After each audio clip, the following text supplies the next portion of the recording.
বৈষম্যবিরোধী প্ল্যাটফর্ম এই এক এবং ঐক্যবদ্ধতা ধরে রাখার জন্য ভবিষ্যতে কাজ করবে। বৈষম্যবিরোধী ব্যানারকে কলঙ্কিত করার জন্য নানা জায়গায় এই গণঅভ্যুত্থানের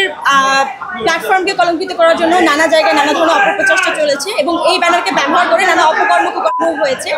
আমরা খুব দ্রুত একটা আর্থিক স্বচ্ছতা কমিটি করে দ্রুত তাদের জবাবদিহিতার আওতায় আনবো এবং সারা দেশে বৈষম্যবিরোধী ব্যানার নিয়ে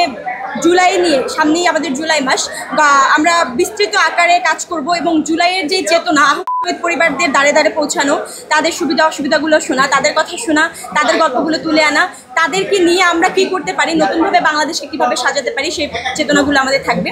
এমনকি আমরা আরও ক্লিয়ার করতে চাই, জুলাইয়ে যেই উদ্দেশ্য এবং যে আকাঙ্ক্ষাকে সামনে রেখে আমাদের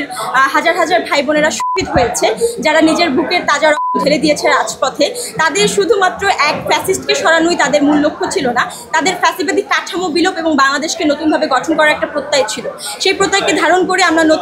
নবনির্বাচিত যেই কমিটি হয়েছে, আমরা প্রতিজ্ঞা করেছি যে আমরা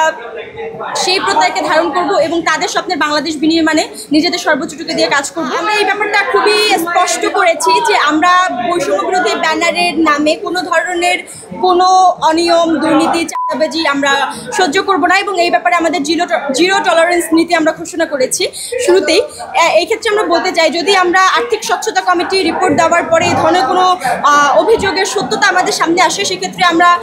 সাংগঠনিক পদক্ষেপের পাশাপাশি আইনগত যেই পদক্ষেপ আছে সেটা নেওয়ার জন্য আমরা তাদেরকে সহযোগিতা করব। সাংগঠনিক দিক থেকে আমরা সর্বোচ্চ প্রশাসনকে সহযোগিতা করব প্রশাসনিক ব্যবস্থা নেওয়ার জন্য এবং এমনকি সাংগঠনিকভাবে আমাদের যতটুকু ব্যবস্থা নেওয়ার এখতিয়ার থাকবে, এখতিয়ার আছে, সেই অনুযায়ী আমরা সর্বোচ্চ ব্যবস্থাটুকু গ্রহণ করব, যাতে এই ব্যানারকে কেউ কোনো অপপ্রয়োজনে অপকাজে ব্যবহার করতে না। যখন আমরা আসলে ফ্যাসিবাদের বিরুদ্ধে লড়েছি, তখন বাংলাদেশের সবগুলো রাজনৈতিক দল, ফ্যাসিবাদ বিরোধী রাজনৈতিক দলগুলো একত্রে এক ব্যানারে এক ছায়াতলে এসে বৈষম্যবিরোধী প্ল্যাটফর্মে আন্দোলন সংগ্রাম করেছে এবং একটা রক্তক্ষয়ী বলা যায়, একটা রক্তক্ষয়ী যুদ্ধের মাধ্যমে আমরা একটা ফ্যাসিবাদের পতন ঘটিয়েছি, একটা গণঅভ্যুত্থান ঘটিয়েছি। সেক্ষেত্রে কিন্তু আমাদের একমাত্র লক্ষ্য ছিল ফ্যাসিবাদের পতন ঘটানো এবং কাঠামোর পতন ঘটানো। এখন আমরা এই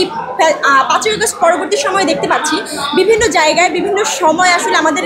অনেক বিষয়ে মতপার্থক্য আছে, মতবিরোধ আছে। সেক্ষেত্রে আমরা বলতে চাই, আমাদের বিভিন্ন ক্ষেত্রে বিভিন্ন জায়গায় রাজনৈতিক, সামাজিক কিংবা বাংলাদেশ গঠনের নতুন ভবিষ্যৎ পরিকল্পনার ক্ষেত্রে আমাদের মতবিরোধ থাকতে পারে, কিন্তু আমরা বাংলাদেশের প্রশ্নে, বাংলাদেশের স্বার্থে সবাই এক এবং ঐক্যবদ্ধ আছি এবং বৈষম্যবিরোধী প্ল্যাটফর্ম এই এক এবং ঐক্যবদ্ধতা ধরে রাখার জন্য ভবিষ্যতে কাজ করবে।